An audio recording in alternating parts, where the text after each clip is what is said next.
December 27 முதல் உங்கள் அபிமான திரையரங்குகளில் அலங்கு. ಎಲ್ಲರಿಗೂ ನಮಸ್ಕಾರ. ಕನ್ನಡ ಚಿತ್ರರಂಗದ ಪರವಾಗಿ ಕೂಡ ಎಲ್ಲರಿಗೂ ನಮಸ್ಕಾರ. தமிழில் பேசுறதுக்கு ட்ரை பண்ணுறேன். அதில் கிராமட்டிக்கல் மிஸ்டேக் அது இதெல்லாம் நாளைக்கு ஒரு அது ஹெட்லைனை போடாதீங்க, இவ்வளோதான் தெரியும். சார் நீங்கள் சொன்னீங்க ரொம்ப சீரியஸாக இருக்கேன். நான் சீரியஸ் இல்லை சார், சீரியஸாக கான்சென்ட்ரேட் பண்ணிட்டு இருந்தேன். நீங்கள் சர்ஃபேஸ் லெவல் தமிழில் பேசும்போது எனக்கு அர்த்தமாகுது. நீங்கள் ரொம்ப டீப்பாக பேசினா அது தானு சார் அப்படி தான் ஸ்டார்ட் பண்ணுவார். நார்மல் கான்வர்சேஷன்ஸே அவர் ரொம்ப டீப்பு. ஸோ அவர் என்ன சொல்கிறாருன்னு கேட்குறதுக்கு வந்தவர் அவர். அதுக்கப்புறம் எல்லாருக்கும் கூப்பி என்ன சொன்னார் அவர். ஸோ இந்த கேப்பில் நான் சீரியஸாக இருக்க போகிறேன். அப்போ நீங்கள் எனக்கு பார்த்துருக்கீங்க. அதுதான் மேட்டர், அவ்வளோதான், வேற. அண்டு மிஸ்கின் சார் ஒரு நல்ல லைன் சொன்னீங்க. நீங்கள் படம் கிரியேட்டிவிட்டி, டெக்னிக்கல் அண்ட் பிஸ்னஸ் இந்த ஆர்டருக்கு எதாவது ஒரு கரெக்டு சார். அதுக்கு மேலே இவர் இன்னொரு வார்த்தை சொன்னார். எனக்கு நீங்கள் கதை சொல்லியிருக்கீங்க. என்ன ஆர்டிஸ்ட் கூட கதை கேட்கும் போது ஒரு 3 இருக்கு சார். எப்போ சொல்கிறீங்க ஒரு ஃப்ளாப்பு சக்ஸஸ் பின்னாலே முன்னேற சொல்கிறீங்க கதை. இன்னொரு விஷயம், எந்த ப்ரொடக்ஷனு எந்த சக்ஸஸ்ஃபுல் பேனர் இருந்து வந்திருக்கீங்கன்னு சார். 2வது 3வது என்ன வீட்டில் இருக்கிற தக்கராறில் இருக்கிற ஒரு மூடு சார். மோஸ்ட்லி நீங்கள் 3rd ஆர்டரில் வந்திருக்கீங்க. ஸோ அந்த மூடில் இருக்கும் போது ஏதோ சொல்லியிருக்கீங்க. I think that is what happened here. But I'm very honored, sir, that you recollected that. And my heartfelt thanks to the 3 gentlemen. Ravi sir, I think first time நீங்கள் பேசுறது கேட்டேன். Very, very positive. I don't know, sir, every time நான் தமிழ்நாடுக்கு இங்கே மட்ரா சென்னையில் ஏதோ ஒரு படம் release ஆச்சுன்னா அது எவ்வளோ சக்ஸஸ் ஆகிருக்கு, எவ்வளோ சக்ஸஸ் ஆகலன்னு தெரியல. ஆனால் நிறைய ஒரு பிளெஸ்ஸிங்ஸு, ஒரு லவ் எடுத்தீங்க அந்த போயிருக்கு எப்போவுமே. So you gave me that extra today, all of you. Thank you so much. And Vijay, I think அவர் பர்சனாலிட்டிக்கு அவர் சொல்கிற கதைக்கு சம்மந்தமே இல்லை. ஃபஸ்ட் டைம் அவர் வரும்போது நீங்கள் எல்லாருக்கும் தெரியும், தானு சார் ஃபோனில் பேசும்போது ரொம்ப ஹம்பலாக பேசுகிறாரு. தம்பி அப்படிதான் ஸ்டார்ட் ஆகுது. ஸோ நான் நினச்சி ஏதோ ஒரு ஃபேமிலி ட்ராமா ஏதோ இருக்கலான்னு தெரியல. அனுப்புங்க சார் கேட்கலான்னு. அவர் வந்த உடனே இன்னும் கன்ஃபார்மாக போச்சு. 100% இது ஏதோ ஃபேமிலி ட்ராமா தானே. அவர் வந்தது ஸ்டைலு, உட்கார்ந்தது ஸ்டைலு. அதுக்கப்புறம் ஒரு கதை சொன்னார். நான் தப்பாக சொல்லக்கூடாது. I think there's a very beautiful saying, don't judge the book by the cover. There's a very pretty example to that. And why we did this film? Yeah, padam aachu. Not because of who I am. நான் யார் அதுக்காக இல்லை. தானு sir production எவ்வளோ பெருசு அதுக்காக இல்லை. அவர் ஒரு vision எனக்கு பிடிச்சது sir. First I think as an actor today அது எலிஜிபிலிட்டி இருக்குது எனக்கு சொல்கிறதுக்கு. ஆஃப்டர் அபவுட் 28 years இந்த இண்டஸ்ட்ரி நாங்கள் பார்க்குறது ஒரு செக் மட்டும் இல்லை sir. Okay, those 90 leaves that comes as a bound script. I think that is very important to us today, and you brought that. So thank you for that. And our vision, அவர் சொன்ன ஒரு clarity. ஆனால் புது director ரொம்ப பயப்பட்டு சொல்கிறாரு கதை. So எனக்கு ஒரு விஷயம் தெரிஞ்சு போச்சு. இந்த டிரெக்டர்கிட்ட ஏதோ இருக்குது, ஆனால் கரெக்டாக சொல்ல முடியல அவருக்கு. So first of all I had to make him comfortable. So I asked him how much clothes, எவ்வளோ துணி எடுத்து வந்திருக்கீங்க. சார் இல்லை சார், நைட் கிளம்பணுன்னு. வீட்டில் யார் யார் இருக்காரு, பொண்டாட்டியாக இருக்கிறாரு பொண்ணு, பர்மிஷன் எடுத்துகிட்டு இருக்க முடியுமா கேளுங்க. I think after that we spend a solid 8 நாள் உட்கார்ந்து பேசி because Thanu sir production is a very reputed person. And more than that, I'll tell you why I respect him as a person. So, அவருக்கு எது இல்லைன்னு சொல்லலாம், பண்ணலான்னு சொல்லலாம். ஆனால் ரெண்டுத்துக்கு ஒரு காரணம் வேணும் இருக்கு. Why we are doing it or why we are not doing it. So, those 8 days was for me to confirm, yes சொல்லணுமா, no சொல்லணுமான்னு. So, ரெண்டுத்துக்கு I was ready for it. But by the end of the day, 8 days, எனக்கு வந்து இல்லை இது பண்ணலாம். ஒரு சிம்பிளான படம், ஆனால் ஒரு கான்டென்ட் ரிவ்யூன். அவருக்கு இமீடியட்டாக சொன்னேன், சார் பண்ணலாம் சார்.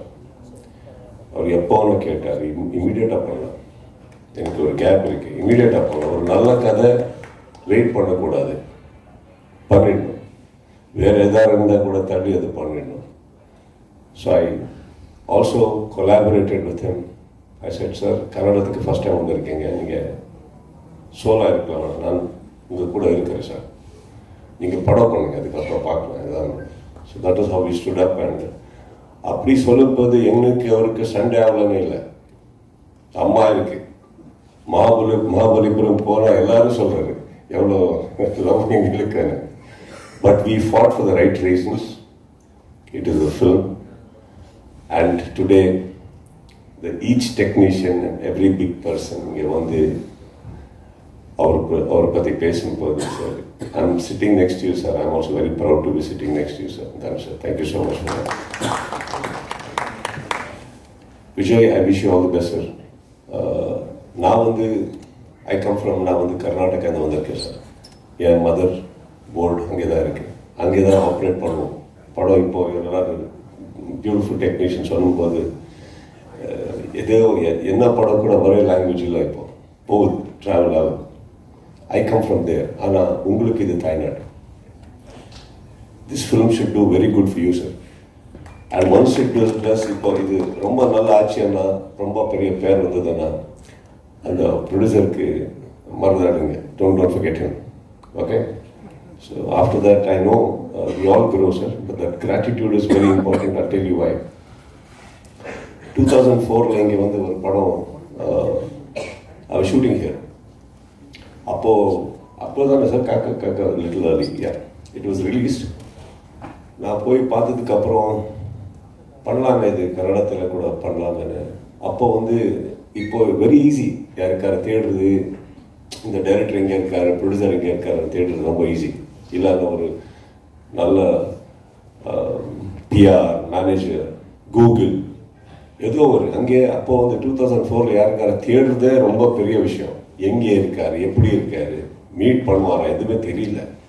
நான் வந்து அப்போ தான் I was just making a neat name for myself then, just coming up. So I went to his office. அவர் ஆஃபீஸுக்கு போகும்போது தெரியல, என்னமோ ரொம்ப பேட் மூடில் இருந்தார். திட்டுறாரு, யாருக்கு வந்து தெரியல. நான் வந்து ஐயோ என்ன ராங் டைமில் வந்துட்டு வாங்க, உள்ளே கூப்பிட்டாரு, போனோம். ஸோ ஒரே ஒரு நம்பிக்கை தைரியம் என்னன்னா, பக்கத்து ஸ்டேட்லேருந்து வந்திருக்கேன். ஆல்ரெடி எங்களுக்கு உங்களுக்கு இஷ்யூ இருந்தது, அப்போ ஸ்டேட் இஷ்யூஸ். ஸோ அவ்வளோ கேவலமாக பேச மாட்டாரு ஒரு நம்பிக்கை. போனால் ஸ்டேட்டாக எந்த ஆள் இன்னைக்கு கூப்பிட்டு வந்தார், அவருக்கு திட்ட ஆரம்பிட்டாரு. நீ அதுக்கே வந்துட்ட, ஐயோ இன்னொரு ராங்கா போச்சு, இது கால்குலேஷன் ராங்கு. இதுக்கப்புறம் நீ போ, அப்படியே போனா அவர் போறாரு. ஃபர்ஸ்ட் ஹலோ சொல்லலை, ஹாய் சொல்லலை, நீ யாருன்னு கேட்கல. அவங்கிட்ட கூட எதுக்கு தம்பி வந்துட்டீங்க, ஓகே உட்கார்ந்து பேசுனா. அப்போ விஜய் உங்க மாதிரி சார், அவர் பர்சனாலிட்டி அப்படிதான். பட் அவர் இருக்கிறதுக்கு திட்டுற வார்த்தைக்கு சம்பந்தமே இல்லாத போச்சு. தென்னட்டோடு இல்லை சார், அவரு எனக்கு தெரியல எப்படி வரணும் உங்ககிட்ட, ஏன்னா பெரிய படம் பண்ணிட்டு இருக்கீங்க, எனக்கு தெரியல சார், விடுங்க. ஒரு ஃபோன் பண்ண நான் தான் கூப்பிடுவேன், எங்கே ஃபோன் பண்ணுறது, ஓகே எதுக்கு வந்தீங்க சார்? அது படம் காக்கன்னு ஒரு படம் கன்னடத்தில் பண்ணோம் சார். யாரு இகேன் செகண்ட் டவுட், ஏன்னா ஹீரோ அப்படி இல்லையா சார்? நான் தான் பண்ணுவேன் சார். ஓகே என்ன வேணும் சார்? ரைட்ஸ் வேணும் சார். நான் என்ன பண்ணணும் சார்? ரைட்ஸ் கொடுங்க சார். எவ்வளோ கொடுக்குறீங்க? இது எனக்கு மியூட் பண்ணிச்சு. இதுக்கு மேலே பேசினா தப்பாகுது. ஆல்ரெடி பேட் மூட், நான் சொல்ல ஃபிகர் தெரியாது, ஓகேயா ஓகே இல்லையா எனக்கு தெரியாது. இதுக்கப்புறம் பிஃபோர் ஐ ஸ்போக் பண்ணுங்க என்ன சொன்னார் சார், இதை எவ்வளோ கொடுக்கணும், ஆனா தம்பி காசு நீங்கள் பண்ணுங்க, நல்லா பண்ணுங்க, அவ்வளோதான் ஓகே. இமீடியட்டாக ஏதோ லெட்டர் எடுத்துட்டு இமீடியட்டாக he wrote it to me. எனக்கு இன்னும் டவுட்டு, ஏன்னா போகும்போது ரிவர்ஸ் எடுத்துட்டு வாப்பாங்க சொல்லுவாங்க, எனக்கு தெரியல. ஸோ ஃபர்ஸ்ட் டைம் சடங்கு நீ கிளம்புங்க பண்ணுங்க தம்பின்னா, பிஃபோர் அவர் மூட் சேஞ்சுக்கு முன்னாடி நான் இங்கே கிளம்பிட்டேன்.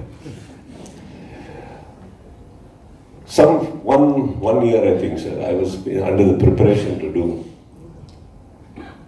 First time ஒரு டைரக்ஷன் பண்ணலாம்னு நினைச்சு நானே பண்ணலாம் ஒரு ப்ரிப்பரேஷன் இருக்க போது சார் ஒரு வாபஸ் ஃபோன் பண்ணார். நீங்கள் பண்ணலையா? இல்லை சார் இன்னும் பண்ணணும் தம்பி, அது இன்னொரு யாரோ ஆள் கேட்டிருக்காரு, சப்போஸ் நீங்கள் பண்ணலன்னு அதை அவருக்கு கொடுத்தா இப்போ கொஞ்சம் இதில் இருக்கேன், எனக்கு ரொம்ப ஹெல்ப் ஆகுது. இம்மிடியேட்டாக அவருக்கு சார் இது உங்கள் படம் சார், நீங்கள் எதுவுமே வாங்கலை என்கிட்ட, நீங்கள் பண்ணுங்க, யாருக்கு கொடுங்க பண்ணுங்க sir. I gave it back, but I tell you why I narrated the story in especially to Vijay. அன்றைக்கி நான் இந்த அப்கமிங் சார், அவர் எனக்கு ஆஃபீஸில் உட்காந்து காஃபி கொடுத்துட்டு பேசி எல்லாத்துக்கும் விடுங்க ஒரு ரைட்ஸ், ஒரு பெரிய ஹிட்டு படம், அந்த படம் ரைட்ஸ் எனக்கு எதுவுமே வாங்காமல் கொடுத்து அனுப்புறது, I will never ever forget that எவர்.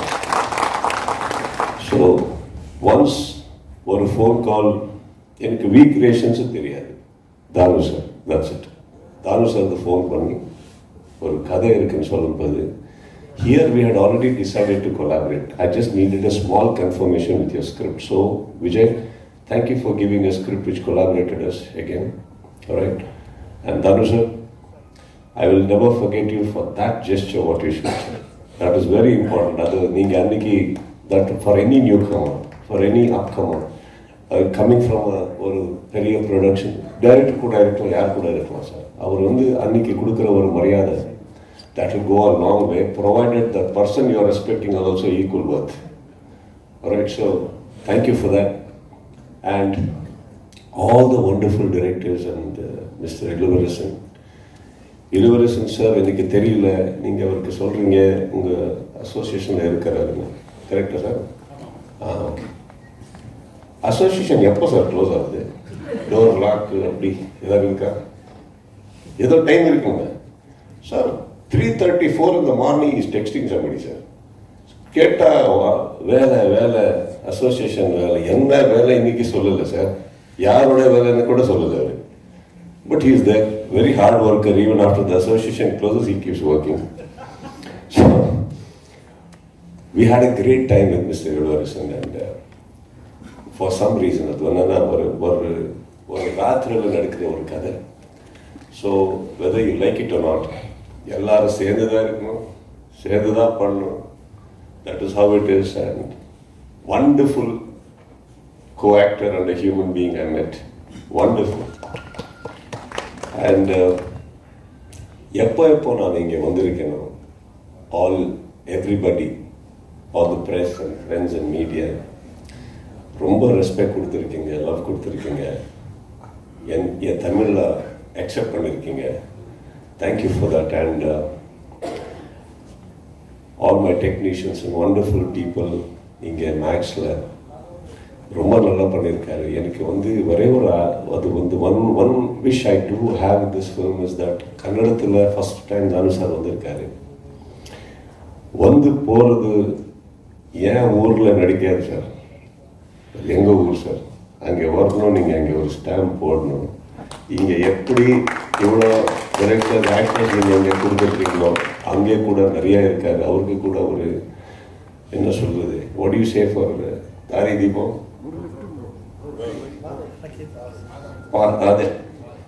அதான் better. Great maker, a great director, a great storyteller. அது எல்லா இடத்துல இருக்கிற ஒரு requirements. We are just your product, sir. We are just one paint in the one color in the entire paint what we do. We actors. Thank you all wonderful directors for making us be in your painting. And all of you, thank you once again. My best wishes to the entire team and everyone, and thank you for having me here. Right, thank you. இந்த கதை என்னால் பண்ண முடியாது அப்படின்னாரு. அந்த படம் தான் நந்தலடா. ஒரு 10 வருஷத்துக்கு அப்புறம் டான் சார் திரும்பி மீட் பண்ணி பேசும்போது நம்ம ஒரு படம் பண்ணலாம் தம்பி அப்படின்னாரு. அப்போ நான் கதையை சொல்லலை அவருக்கு. ஆக்சுவலாக இல்லை சார், நான் 10 வருஷத்துக்கு முன்னாடி ஒரு கதை சொன்னேன், அந்த கதை உங்களுக்கு ஏன் பிடிக்கலன்னு எனக்கு தெரியும். ஏன்னா 10 வருஷத்தில் நான் புரிஞ்சுக்கிட்ட ஒரு விஷயம் யார்கிட்ட போய் என்ன மாதிரி கதை சொல்லணும்னு புரிஞ்சுக்கிட்டேன். அது ஒரு சின்ன எவல்யூஷன். அது ஆங்கிலத்தில் பிச்சிங்னு சொல்லுவாங்க. நான் பிச் பண்ணது ரைட்டான கதை இல்லை சார் உங்கள்கிட்ட அப்படின்னு சொன்னேன். இந்த கதையை கடைசி வரைக்கும் இன்றைக்கி வரைக்கும் அவர் கேட்கவே இல்லை. விஜய் சேதுபதி மட்டும்தான் சொன்னேன். நான் எப்பொழுதுமே தானு சாரை நான் உயரமாகவே பார்த்து கொண்டு இருக்கிறேன். நான் சினிமா சேர்றதுக்கு முந்தி அவருடைய படங்களுடைய போஸ்டர், அவர் எப்பயுமே ஒரு தமிழ் சினிமாவின் ஒரு மிக மிக ஒரு ஈஸ்தட்டிக் சென்சிபிளோடு இருக்கிற ஒரு ப்ரொடியூசர். ஒரு நாளைக்கு 2 தடவை என்னுடைய ஆஃபீஸ்க்கு வருவார். நான் என்னை வரவே அலோவ் பண்ணுவேன். நான் வரேன் சார் ஆஃபீஸ்க்கு அப்படின்னா, இல்லை தம்பி நான் வரேன். காலையில் ஆஃபீஸ்லேருந்து என்னை பார்த்துட்டு அப்புறம் நைட்டு பார்த்துட்டு போவார். நான் இத்தனை படங்கள் 27 வருஷம் நான் சினிமாவில் இருக்கேன். 18 வருஷம் நான் டேரக்டராக பண்ணி கொண்டிருக்கேன். தானு சார் மாதிரி எனக்கு ஒரு சுதந்திரம் கொடுத்த ஒரு ப்ரொடியூசரை நான் பார்த்ததே இல்லை. ஏன்னா அவர் ஒரு படத்தை அவர் எப்படி எடுக்கிறாருன்னா, இப்போ இந்த படத்தை பற்றி மேக்ஸை பற்றி சொல்லும்போது, தம்பி ஒரு கதை ஒரு பையன் சொன்னான் தம்பி, அது ரொம்ப நல்லா இருந்துச்சு பாருங்க. He always dreams about stories. அவருடைய இன்டர்வென்ஷனும் பார்த்தீங்கன்னா ஒரு கிரியேட்டிவ் இன்டர்வென்ஷன் தான் இருக்கும். யூஸ்வலாக ஒரு டேரக்டர் அப்படின்னா ஒரு படி வந்தால் பிறகு we unknowingly will become arrogant. We never listen to some people's counsels. But நான் சின்ன வயசு ஃபர்ஸ்ட் படத்தில் தான் அப்படி கிடையாது. என்னோட அசிஸ்டன்ட் டேரக்டர் தான் என்னுடைய முதல் கவுன்சில்ஸ், என்னுடைய ஜட்ஜ்மெண்ட்ஸ் எல்லாமே அவங்க தான் கொடுப்பாங்க. அதுக்கப்புறம் என்னுடைய ஒரு 11 நண்பர்கள் இருக்காங்க உலகளாவி. ஸோ நான் ஸ்கிரிப்ட் எழுதி முடிச்சோன்னு 11 நண்பர்களுக்கு நான் ஸ்கிரிப்டை மெயில் பண்ணுவேன். அவங்க படிச்சுட்டு சொல்லுவாங்க. ஆக்சுவலாக எனக்கு இந்த படம் ரொம்ப வித்தியாசமாச்சு. நான் ஒர்க் பண்ணுற ட்ரெயின் படம் நான் எல்லாமே தானு சார்ட்ட சொல்லுவேன். ஏன்னா நான் ஒரு இயக்குனராக மட்டுமே ஒரு 50 லென்ஸில் போட்டுட்டு நான் I'm seeing my world and my world. But ஒரு ப்ரொடியூசராக அவங்க sometimes they wear long lens, sometimes they wear 24 lens. ரொம்ப அகலமாக பார்க்குறேன். நான் நேற்று தானு சார்ட்ட நான் சொன்னேன். ஆக்சுவலாக ஒரு படத்தை 3 விதமாக பார்க்கலாம் சார். ஃபஸ்ட்டு வியாபாரமாக பார்க்கலாம். 2வது அதுக்குள்ள இருக்க டெக்னிக்காலிட்டிஸ். 3வது அவருடைய கலைத்தன்மை. சில நேரங்களில் கலைத்தன்மை 3வது, டெக்னிக்காலிட்டிஸ் மிடில்லையும், வியாபாரம் 3வது ஆயிடுது. ஆனால் இன்னைக்கு ஒரு சினிமா அப்படின்றது ரொம்ப ரொம்ப ஒரு காம்படிட்டிவான ஒரு எக்ஸ்ட்ராடினரி இண்டஸ்ட்ரி. பண்ணால் ரொம்ப காம்படிஷன். ஸோ அதை நிறுத்தி வெளியே கொண்டு சேர்க்கறதுக்கு ஒரு ப்ரொடியூசர் படுற கஷ்டம் நான் கற்றுக்கிட்டேன், நான் பார்த்துக்கிட்டேன். ஸோ இப்போ நான் என்ன பண்ணியிருக்கேன், அந்த ஷிஃப்ட் ஃபஸ்ட்டு ஒரு படம் அந்த படம் அந்த போட்ட காசை அவங்களுக்கு கொண்டாந்து கொடுக்கணும். ஒரு சின்ன லாபமாவது அவங்களுக்கு ஈட்டி கொடுக்கணும். பெரிய லாபம் ஈட்டணும், சின்ன லாபமாவது ஈட்டி கொடுக்கணும். அதுக்கப்புறம் அவருடைய டெக்னிக்காலிட்டிஸ், அதுக்கப்புறம் அவருடைய கலைத்தன்மை. அந்த கலைத்தன்மையை ஒரு நல்ல டேரக்டர் சப்டெக்ஸ்டாக வச்சு யூ கேன் அச்சீவ் தட்.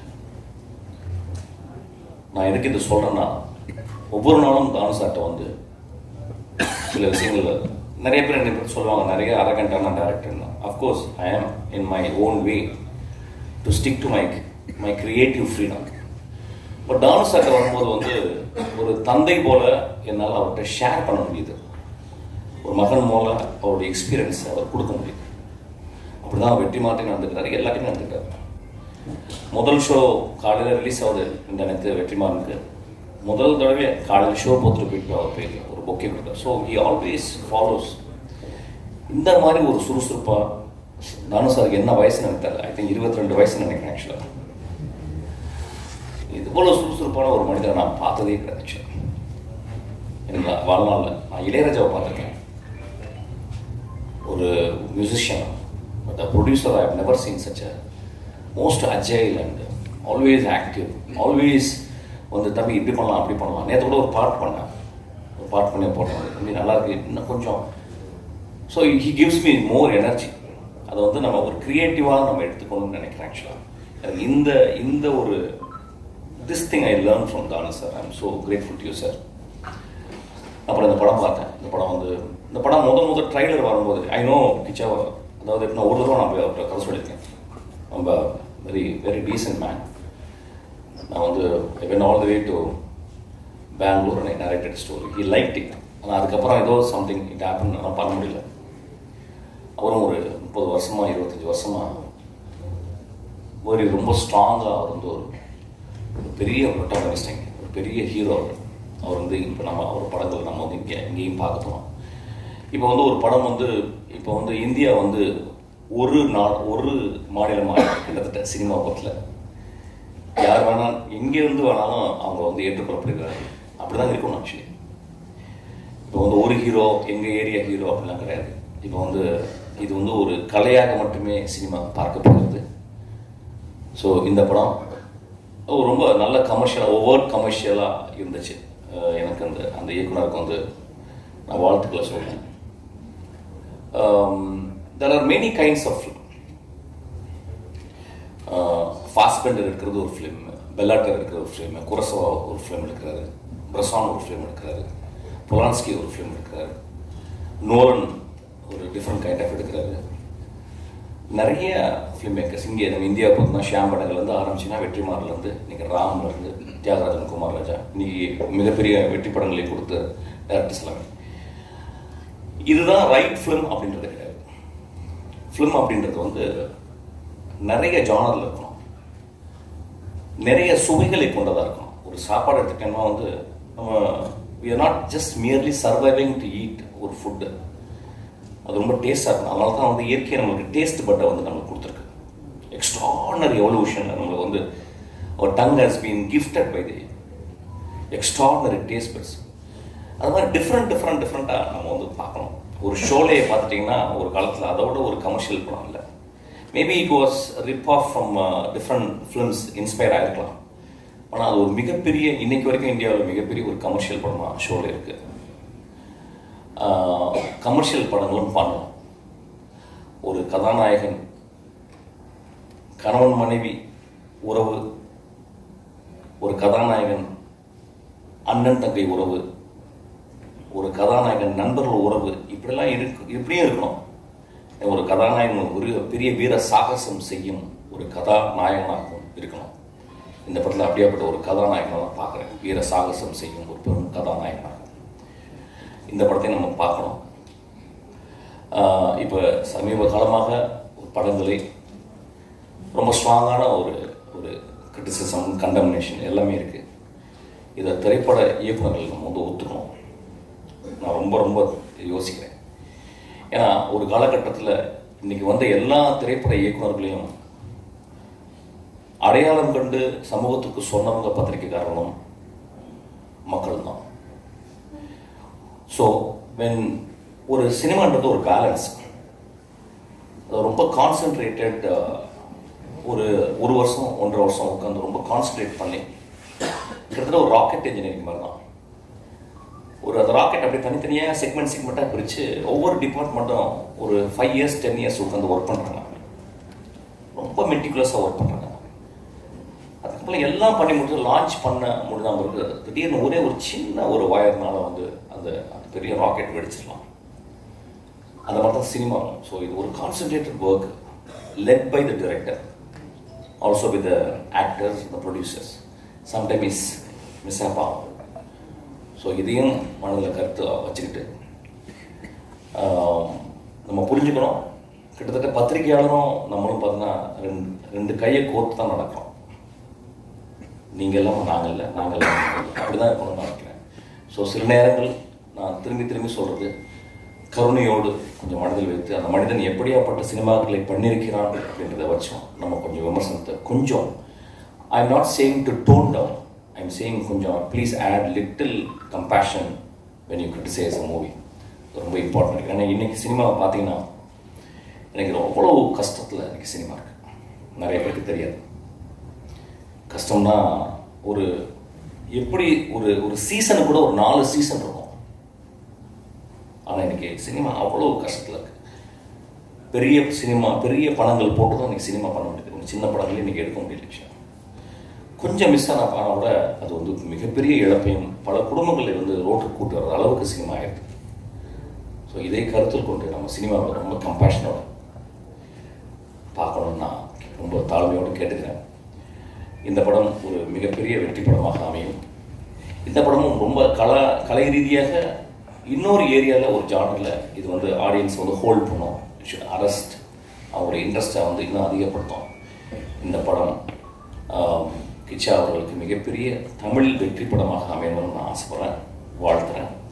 இந்த படத்தை இயக்கிய அந்த இயக்குனர் அவர் பேசும்போது தெரிஞ்சது ரொம்ப எளிமையாக இருந்தார். தன் மனைவியும் மகளையும் சொன்ன ஒரு டேரக்டர், அவருக்கு அவர் கிளாப் பண்ணி பார்த்து. அதுதான் முக்கியம் வாழ்க்கையில். ஆல் த திங்ஸ் எல்லாம் பண்ணி முடித்த பிறகு வாழ்க்கையில் வந்து நம்ம சொந்தங்களுக்கு தான் எல்லாமே பண்ணுறோம். எல்லாம் குட்டிக்காரணங்களும் சினிமா ஒரு மிகப்பெரிய குட்டிக்காரணம் தான் ஆக்சுவலாக. நாங்கள் எல்லாம் பண்ணுறதும் என்னுடைய மகளுக்கு தான் ஆக்சுவலாக. ஸோ அது மாதிரி அந்த டேரக்டர் சொன்னபோது எனக்கு ரொம்ப மூவ் ஆகிட்டேன். அதுக்காக இந்த படம் ஓடும் சார், பெரிய ஹிட் ஆகும் சார். வந்திருக்கோம் எல்லாருமே நான் ரொம்ப வாழ்த்துறேன்.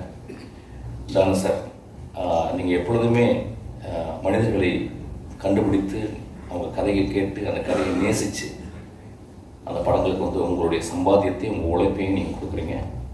உங்களுக்கு இந்த இயற்கையை உங்களை பத்திரமா பார்த்துக்கோங்க சார். இன்னும் ஒரு 50-100 வருஷம் நீங்கள் வாழணும்னு நான் வாழ்த்துறேன் சார். இந்த இயற்கையை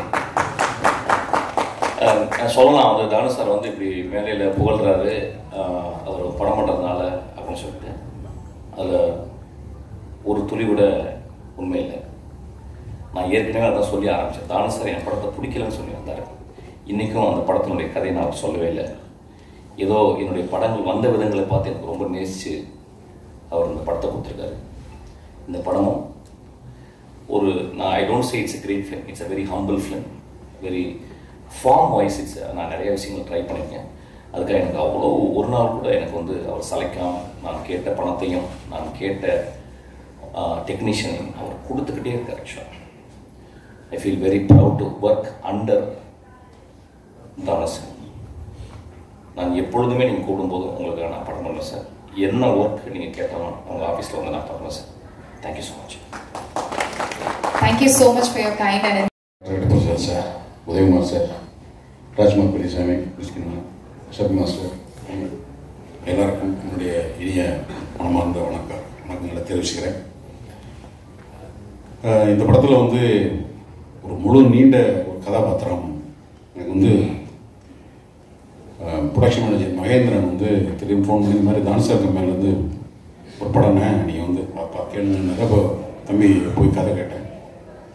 ஒரு மாதிரி ஒரு ரா ஃபீல்டில் ஒரு டோட்டலாக ஒரு டார்க் பேக்ரவுண்டில் இருக்கிற மாதிரி ஒரு நேரேஷன் சொன்னார். அதுதான் இப்போ நீங்கள் பார்த்துருக்க ட்ரெய்லருக்கும் நீங்கள் படம் பார்க்கும்போது கம்ப்ளீட்லி ஒரு காக்கி சட்டக்காரன் இருக்கிற ஒரு எமோஷன், காக்கி சட்டக்காரனுக்குள்ள ஒரு உணர்வற்ற ஒரு ஆள் இருப்பான் அப்படிங்கிறது பொதுவான அந்த டிபார்ட்மெண்ட்டாக தான். பட் அதுக்குள்ளே ஒரு உணர்வு இருக்கும். தான் கூட வேலை செய்கிறவனை காப்பாற்றுறதுக்கு ஒருத்தன் என்ன புத்திசாலித்தனமாக இருக்கணும், எவ்வளோ போராடணும், அதுக்கு ஒரு பெரிய ஹீரோ தேவைப்படும். இந்த பெரிய ஹீரோ எப்படி இருக்க இருக்கணுன்றத சுதீப் சாரோட உருவத்தை மாத்திரம் இல்லை, அது நான் கொஞ்சம் படத்தோட இந்த பேச்சோட கடைசியாக பேச நினைக்கிறேன்.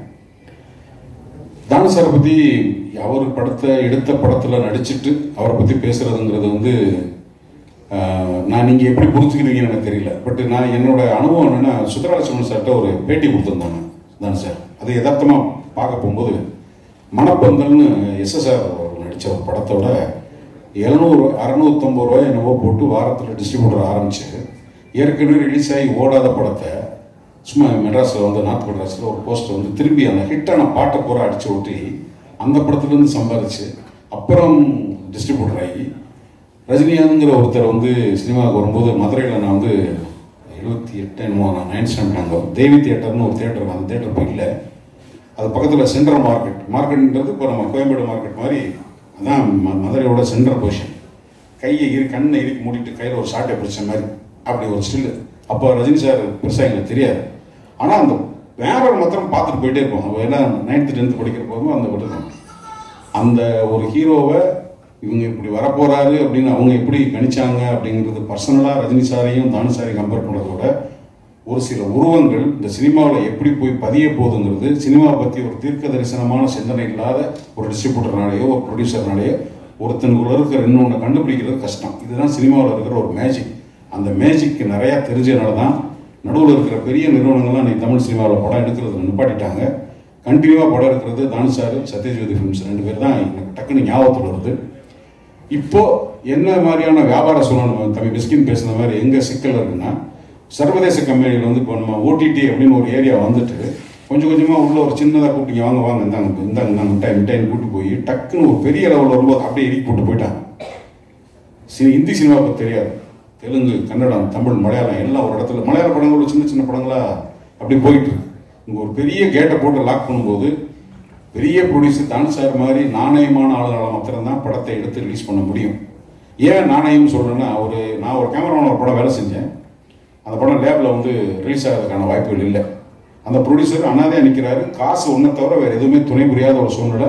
நாங்கள் பிரிண்டெல்லாம் பண்ணி 37 பிரிண்ட் அப்போ தமிழ்நாடு பூரா ரிலீஸ் பண்ணுறாங்க. 37 print north Arcot, south Arcot, Chengalpattu. இந்த தலைமுறைக்கு அது இந்த என்எஸ்சின்னு சொல்லுவாங்க. பிரிண்ட் போகிறதுக்கு வாய்ப்பு இல்லை. என்ன செய்யறதுன்னு தெரியல. அதுக்கப்புறம் அவராக அந்த ப்ரொடியூசராக என்ன நினச்சிருந்தால தானு சாருக்கு வந்து ஃபோன் பண்ணுறாரு. அப்போ வந்து ஆஃபீஸ் வந்து டீனரில் எங்கள் கேமரா யூனியன் ஆஃபீஸ் பக்கத்தில். என்னப்பா அப்படியா, எங்கே இருக்க நீ? லேபில் இருக்கேன். சரி வை. ருக்மாதகன்னு பேர். அவர் லேபில் இருக்கார். நானும் என்ன ஃபோன் பண்ணாங்க, நான் டெலிவரி எடுத்துக்கிறேன் அப்படின்னு போயிட்டு ஒருத்தன் தற்கொலை பண்ணிக்கிட்டு கைகளெல்லாம் தொங்குது, கழுத்தை மாற்ற சூழ்நிலையில் இருக்கும்போது ஒரு ஃபோனு அவருக்கு என்ன செக் கொடுத்தாரா இதுன்னு கொடுத்தாரு. அது நேராக தானு சார் ஃபோன் பண்ணார். அப்படின்னா நீங்கள் ரிலீஸ் பண்ணணும். அந்த பிரிண்ட் கடை ரிலீஸ் ஆகி காலையில் அந்த ஒரு 5 நிமிஷத்தில் அந்த ப்ரொடியூசரோட ரிலீஃபை நான் உணர்ந்தேன். நான் கேமராமேன், எனக்கு சம்பளம் வருது, அது அப்புறம். ஆனால் ஒட்டுமொத்தமாக ஒருத்தன் தூக்கு கையில் தொங்க போகும்போது ஒரு ஃபோனில் நீ எப்போ கொடுக்க போகிற, அந்த பணத்துக்கு யார் பொறுப்பு, எதுவுமே இல்லை. தானு சொன்னார் ஒரு வார்த்தை, படம் ரிலீஸ் ஆயிடுச்சு. இதெல்லாம் ஒரு தனிநபர்கள் வர்ற தலைமுறையில் சினிமாவில் அடுத்து எல்லாம் நடிகர்கள் வாரிசு, இயக்குநர்கள் வாரிசு, தயாரிப்பாளர்கள் வாரிசு. தானு சார் பையன் இல்லை. இந்த பிஹேவியர், இந்த நாணயம் தான் ஒருத்தர் கடைசி வரைக்கும் கொண்டு போகும். படங்கள் ஓடாமல் இருக்கும். இதெல்லாம் தானு சார் வந்து நான் பல விஷயங்கள் அப்சர்வ் பண்ணதில்லை. இந்த படத்தில் எனக்கு வாய்ப்பு கொடுத்ததுக்கு நன்றி அண்ணா. நன்றிக்காக நான் உங்களை பாராட்டலை. நான் சொன்ன அனைத்தும் வெறும் பாராட்டலை, முழுதும் உண்மை என்பது உங்களுக்கும் புரியும். உங்களுக்கு இதை சொல்கிறேன். இந்த படத்தில் வந்து கேமராமேன் சேகரிச்சிருந்தேன். ஏன்னா எந்த படத்துக்கு போனாலும் எனக்கு கேமராமேன் மேலே தான் கான்சன்ட்ரேஷன் இருக்கும். சத்தமே இல்லாமல் சுதீப் சாரோட நிறைய படங்கள் ஒர்க் பண்ணியிருக்காரு. அவ்வளோ சைலண்டாக ஒரு சினிமாட்டோகிராஃபர் வந்து கம்போஸ்டாக இருக்கிறது, அது ஒரு டைரக்டருக்கு ரொம்ப ஹெல்ப் பண்ணும், ப்ரொடக்ஷனுக்கு ஹெல்ப் பண்ணும்.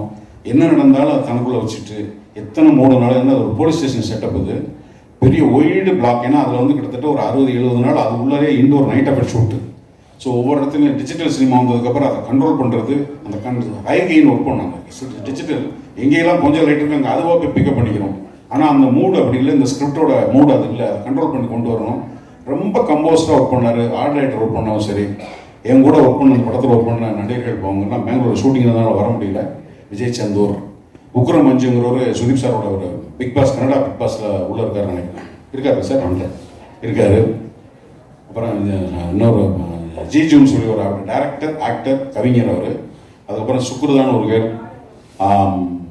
சம்யுக்தான் ஒரு கேள். எல்லாரும் இந்த படத்தில் நடித்தாங்க. எனக்கு ஒரு 68 நாள் இந்த படத்தில் நான் ஒர்க் பண்ணது எனக்கு ரொம்ப ஒரு பெரிய எக்ஸ்பீரியன்ஸ். எல்லாத்துக்கும் டெக்னீஷியன் நன்றி சொல்லும்போது கடைசியாக ஹீரோட்ட வரும்போது எப்படின்னா, சில டைரக்டர்கிட்ட, சில கேமரா நடிகர்கிட்ட போகும்போது காலையிலே மைண்ட் அலர்ட் ஆகும். ஏன் அலர்ட் ஆகும்னா, அவங்களோட படத்தில் அவங்க அதுக்கு முன்னாடி அவங்களோட commitment with film what they are doing. So Sudeep சார்கிட்ட போகும்போது அவர் ஒரு நமக்கு பெங்களூர் சினிமாவில் முதல்ல தெரிஞ்சது யாருன்னா ராஜ்குமார் ஐயா. அதுக்கப்புறம் வந்து சிவராஜ்குமார் சார், புனித் ராஜ்குமார் சார். அப்புறம் அவங்க நிறைய சின்ன சின்ன டைரக்டருங்க, சின்ன சின்ன ப்ரொடியூசர். உபேந்திரா கொஞ்சம் இண்டஸ்ட்ரியில் பெருசாக தெரிஞ்சது உபேந்திரா. அதுக்கப்புறமா யாரோட சப்போர்ட்டும் இல்லாமல் சுயமாக தனியாக ஒருத்தர் வந்ததுன்றது வந்து சுதீப் சார் தான். கன்னடா இண்டஸ்ட்ரியிலேருந்து சென்னை இண்டஸ்ட்ரிக்கு தெரிய ஆரம்பிச்சது, சினிமாக்காரங்க பேச ஆரம்பிச்சது. சும்மா அந்த படத்தில் பேசிட்டு 3 வாட்டி கூப்பிட்டீங்க பாருங்க அப்படின்னு பார்த்தா, சேது படம் வந்து சியான் விக்ரமோட உருவம், அந்த தோற்றம் வந்து அந்த கடைசி கிளைமேக்ஸ் சேது படம் பார்த்த ஒரு ஞாபகம் இருக்கும். அந்த வைத்தியார் ஆஸ்பத்திரியில் போயிட்டு திருப்பி காதலியை தேடி வந்துட்டு அவர் செத்ததுக்கப்புறம் திரும்ப அப்படியே போவார். ரொம்ப தமிழ் சினிமாவில் முக்கியமான கிளைமேக்ஸில் அது ஒரு ரொம்ப முக்கியமான ஒரு படம் அது. ஏன்னா சியா விக்ரமோட உருவமும் அதுவும் உட்காருது. நீங்கள் சுதீப் சாரோட நிற்கும் போது நீங்கள் உருவம் பார்த்து இந்த உருவம் அதுக்குள்ளே உட்காந்துருந்தது. அந்த எமோஷனில் ஒரு ட்ராப் குறையாமல் அந்த சங்கிலி போட்டு எடுத்துக்கும் போது எனக்கு ரொம்ப பிரமிப்பாக இருந்தது. எப்படா ஒருத்தர் இந்த படத்தை ரீமேக் பண்ணாருன்னு. சரி, இது முடிஞ்சிருச்சு. கமல்ஹாசன் சாரோட சிப்பி குறும்புத்த ஒரு ஹீரோ வந்து ரீமேக் பண்ண நினைக்கிறதே ரொம்ப கஷ்டம். ஏன்னா அது அந்த மாதிரி படம் இல்லை. ஒரு அடிதடி சண்டை படம், விலை குத்து வெட்டுங்கிறது எல்லா லாங்குவேஜ்லையும் அது வந்து யூனிஃபார்மாக பார்க்கக்கூடிய படம். ஆனால் சிப்பி குறும்புத்துங்கிறது ஒரு மனநிலை சரியில்லாத ஒருத்தன் திருத்துக்கணும், தாலி என்னென்னு தெரியாமல் கட்டிடுவான், அவனுக்குள்ள ஒரு இயக்கம் இருக்குது. அவன் எப்படி பார்த்துக்கிட்டாங்கிறது சங்கீதம் தான். அது கமல் சாருக்கே ஒரு ரொம்ப டிஃப்ரெண்ட்டான ஃபிலிம். அதை வாங்கிட்டு போய் ரீமேக் பண்ணுறதுங்கிறது நிஜமாகவே நடிப்பு மேலே ஒரு மிகப்பெரிய ஒரு பேஷனேட் இல்லாத ஒரு ஆக்டர்னால அது செய்யவே முடியாது. Really respect your commitment with cinema Sudeep sir. I love you all. இந்த படத்தில் வந்து ரொம்ப ஒரு எமோஷனலான சீனு. அது முழுக்க ராவணன்கிறது தான் என்னுடைய கதாபாத்திரத்தோட பேர். அதுதான் பிளே ஆகணும். கிட்டத்தட்ட 3 நாள் அந்த ஒரு சீனை ஷூட் பண்ணோம். அந்த ஷூட் பண்ணும்போது அவர் நினச்சிருந்த அந்த இடத்துல நடுவில் கட் பண்ணி அவர் மேலே கான்சன்ட்ரேட் போகிற மாதிரி ஹீரோ சொல்லியிருக்கலாம். சொல்லலை. ஒரு என்னோட ஓஎஸ்எஸ்ன்றது ஓவர் த ஷோல்டர் ஷாட். அங்கேருந்து ஒரு சின்ன கிரெயினில் அப்படி மூவ் ஆகி போகும்போது என்னோட அழுகை அவர் மேலே போகணும். என்னை அவாய்ட் பண்ணி கேமரா போயிடுச்சு. போனதுக்கப்புறம் நான் இவரை பார்த்துட்டே இருக்கேன். அந்த ப்ளூடூத் டெக்னாலஜி மாதிரி அந்த ஆக்டர் இன்னும் இந்த கேரக்டரோட எமோஷனில் நான் வந்து இறக்கி பிடிச்சது இருக்கு. நான் அவுட் ஃப்ரேமில் இருக்கும்போது எனக்கு தெரியுது அந்த ஆக்டரோட எமோஷன் எவ்வளோ தூரம் அந்த கேரக்டர் உள்வாங்கி ஒரு மேஜர் டிசிஷன் அங்கேருந்து போயிடுச்சு. கிரெயின் போயிட்டாங்க ஷக் கட் பண்ணாக்க அதுக்கப்புறம் அந்த கிளைமேக்ஸ் போகணும். பர்ஃபெக்டாக அதை ரிசீவ் பண்ணார். அது லிரிக் அடிக்கலாம். அப்புறம் நடிக்கும்போது அந்த எமோஷனை ஒருத்தர் கேட்ச் பண்ணாருன்னா எங்களையே அது எவ்வளோ தூரம் பாதிச்சுன்னா அது ஆடியன்ஸ் எவ்வளோ தூரம் கொண்டு போகும். சின்சியரான டெடிக்கேஷன் இல்லாத சும்மா ஹீரோ ஆகிட்டம் பாட்டு பாடணும் சண்டை போடுறது இல்லை. நமக்கு கிடைக்கிற வாய்ப்பு இல்லை. எங்கெல்லாம் நடிக்கிறதுக்கான வாய்ப்பு இருக்கும். அந்த எமோஷனை எவல்யூட் பண்ணுறதுக்கு என்னென்ன முடியுமோ அதெல்லாம் செய்கிறவன் தான் ஒரு நல்ல சினிமாக்காரன். அப்படி ஒரு நல்ல சினிமாக்காரனை தமிழ் சினிமாக்காரனும் கொடுத்துற தானு சாருக்கு என்னுடைய நன்றி. சுதீப் சார் நிறைய படங்கள் பண்ணணும். அவங்க மதர் இறந்துட்டாங்க. So sorry sir. ஏன்னா எனக்கு படம் டப்பிங் முடியும் போது கொடுத்தாங்க. அதுக்கப்புறமா அதை வந்து முடிச்சுட்டு என்கரேஜ் பண்ணி ஹோல் டீம் எடுத்துகிட்டு போய் சேர்க்கறதும் சரி. அந்த ஒரு கருப்பு கெட்டப்பெல்லாம் வந்து பொடி இருக்கு இல்லையா, கமல் சார்னா சும்மா இல்லை. அந்த பொடி இப்படி ஊதி உள்ள ஊதி மொத்தமாக கருப்பு கிட்டத்தட்ட ஒரு 4 days மொத்தமாக கண்ணு பட்டா அவர் பக்கத்தில் நிற்கும் போது நம்ம ஓரமாக தள்ளி நிற்கிறோம். அது வந்தால் தும்மி எல்லா உள்ள இருக்கிற சைனஸ்லாம் வந்துடும். தன்னை வருத்திக்கிறது. அது கமல் சார் மாதிரி சில ஆக்டர்ஸ் தான் அதை செய்வாங்க. கம்ஃபர்டபுள் ஜோன் பார்க்காம அதுக்குள்ளே போவாங்க. அது மாதிரியான ஒரு அனுபவங்கள்லாம் இந்த படத்தில் எனக்கு கிடைச்சது. ஸோ இந்த படத்தை வந்து நீங்கள் படம் பார்த்துட்டு தம்பி டைரக்டர் வந்து அவன் தன்னை போராடி தான் எல்லாரும் ஜெயிப்பாங்க. விறுவிறுன்னு வந்துடுறது இல்லை. பட் விஜய் கருதையை பொறுத்த மட்டும் தன்னை பலமுறையாக அறிமுகப்படுத்தக்கூடிய வாய்ப்புகள் கிடச்சி அங்கே உட்காந்து இங்கே உட்காந்து அலமோதி கடைசியில் ரீக்ரியேஷன்ஸில் வந்து உட்காந்து தம்பி உன்னுடைய உழைப்பும் உன்னுடைய முயற்சியும் உன்னுடைய நேர்மையான கமிட்மெண்ட்டுக்கும் காலம் நல்ல அனுமதி தர வேண்டும். நீ வெற்றிவாக சொல்ல வேண்டி என்னுடைய மனமார்ந்த வார்த்தைக்கு தெரிவிக்கிறேன். வாய்ப்புக்கு நன்றி. Thank you so much sir. இனிய நாள் இது.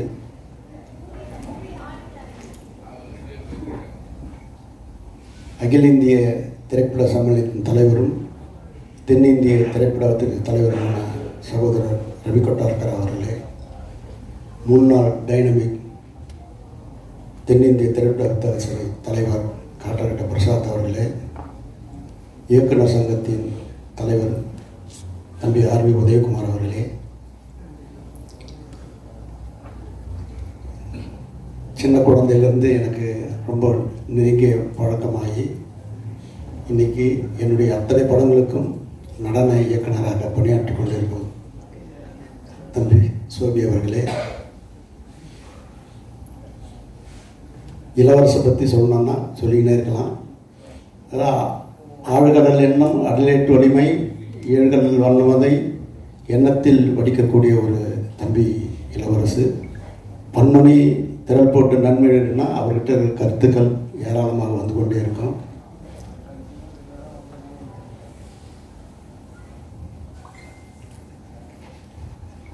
தேசிங் பெரிசான் பற்றி சொல்லணும்னா அவர் சொன்ன கதை எல்லா பெரிய